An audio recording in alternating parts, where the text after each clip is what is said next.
Salut, c'était Voir, j'espère que tu vas bien. Aujourd'hui, je vais t'expliquer en une minute ce qu'il s'est passé dans la bande-annonce de la semaine. Alors reste bien jusqu'à la fin pour être au courant de tout. On tenait également à rappeler à toutes celles et ceux qui ne savaient pas encore, de disposer d'un lien vers la bande-annonce officielle Demain nous appartient juste en dessous de cette vidéo dans la description. Alors n'hésitez pas à aller voir juste après cette vidéo. Sachez aussi que nous avons ouvert une page Tipeee que vous pouvez dès à présent retrouver dans la description si vous souhaitez soutenir notre média. C'est parti.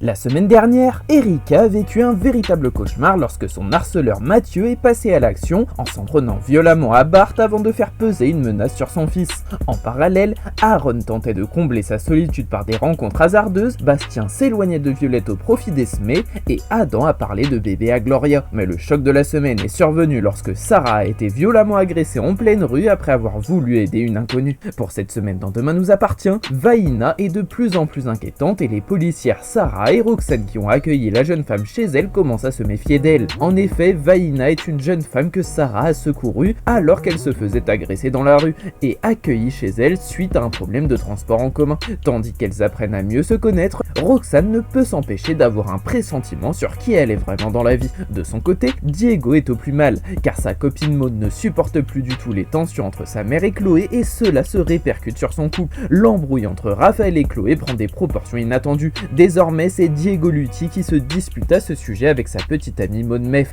Face à cette situation, Chloé ne cache plus son exaspération et Diego se confie alors à elle et à Judith qui est présente dans la maison. Puis Aaron passe la nuit avec une nouvelle jeune femme et il faut dire que depuis qu'il s'est remis sur les applications de rencontres, le beau chirurgien de Saint-Clair a du succès, mais depuis qu'une de ses conquêtes lui a donné de l'argent en échange d'une relation, Aaron commence à apprécier l'idée de monnayer son corps et il plonge alors petit à petit dans un réseau de prostitution qui pourrait lui coûter très cher. La vidéo explicative est terminée, j'espère qu'elle t'a plu, si c'est le cas n'hésite pas à liker, éventuellement à t'abonner pour suivre les prochaines vidéos. Salut!